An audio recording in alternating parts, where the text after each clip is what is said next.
Hello, this is AnlineOffline. Welcome back to another casual quick guide to Call of Duty Mobile. For today's video, we'll be covering the Locus. The Locus is a futuristic bolt-action sniper rifle that originally was from Black Ops 3.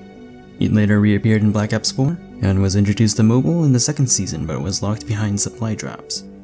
After the release of Gunsmith, it was made available for all at level 28. The Locus is based on a series of French rifles manufactured by PGM Precision, rival to Accuracy International's Arctic Warfare series across the English Channel. The Eket 2 is chambered in 50 BMG, the 338 Mini Eket is appropriately chambered in 338 Lapua, and the Ultima ratio is usually chambered in 7.62 by 51 NATO, but is capable of other ammo conversions with a barrel swap. According to both Black Ops 3 and 4, the Locus is chambered in 338 or 8.6 by 70, thus it's most likely the Mini Eket. As expected of a sniper, the Locus maintains high damage over range. Technically has a slight damage drop-off, but this does not affect your one-shot potential to the head, chest, or arms. But because the stomach's not included, it demands more precision. Contrary to the provided in-game stats, the fire rate is still 57 rounds per minute. As for mobility, the Locus is average for the sniper class. More mobile than most of its fellow bolt actions, but in between extremes when it comes to the semi-autos. The base ADS time is expected of a bolt action, but it has access to 4 different attachments for quicker reactions, ideal for quickscoping, but it's important to note that the smaller hitbox can be harder to achieve on a moving target. With stopping power, the one-shot potential is extended to the stomach and groin for more consistency, but it comes with a few downsides. Your otherwise quick scopes aren't as quick. The fire rate drops to 50 rounds per minute. The reload nerf is minor, as you can still reload cancel before the mag is inserted. Range is not relevant on a sniper that can already one-shot across the map, and recoil is not applicable on bolt-action rifles. Despite being usually seen in the hands of quickscopers, the Locus is capable of a traditionally passive playstyle, but not as specialized as other snipers. Just like the DL Q, the base breath hold time is 3 seconds as opposed to the usual 5 for most snipers. If you're using a max mobility build as most do, it'll be less than 2 seconds, but that's still enough time to pick and choose your targets. It'll be less than 1 if you just so happen to use the monolithic suppressor or the muzzle brake with either the skeleton or light stocks. A stability build can be made, otherwise using the Iron Lungs red perk grants you 5 additional seconds of breath hold. Moving on to the history of the Locus within mobile.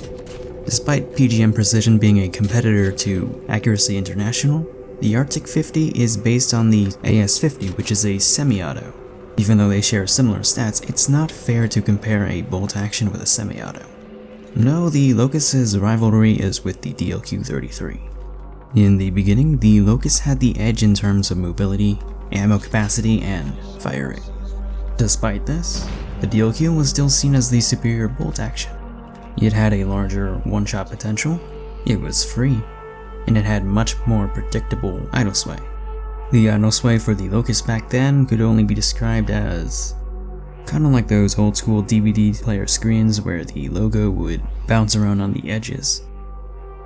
After the release of Gunsmith, the Locus gained an edge over the DL Q. Its faster fire rate, high capacity, and further enhanced mobility made it a favorite for blank scoping, or being able to quickscope without fully scoping in.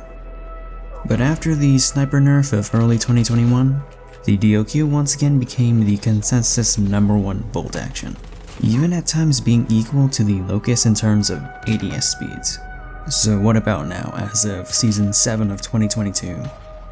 Well, the DL Q has the advantage in terms of one-shot potential, but if you use stopping power of the Locus, then they're about equal. Neither have a damage drop-off that can affect their one-shot potential. The Locus has a faster fire rate, even with stopping power. The Locus gets the superior ADS time, but if you use stopping power, then the DL Q has the slight edge. This is subjective, but the DL Q does have a more appealing scope animation. Sprint to fire is seemingly equal, unless you go for max mobility, in which case the Locus does have the slight edge. The Locus does have faster sprint and strafing speeds. The DL Q actually has a slightly faster swap time.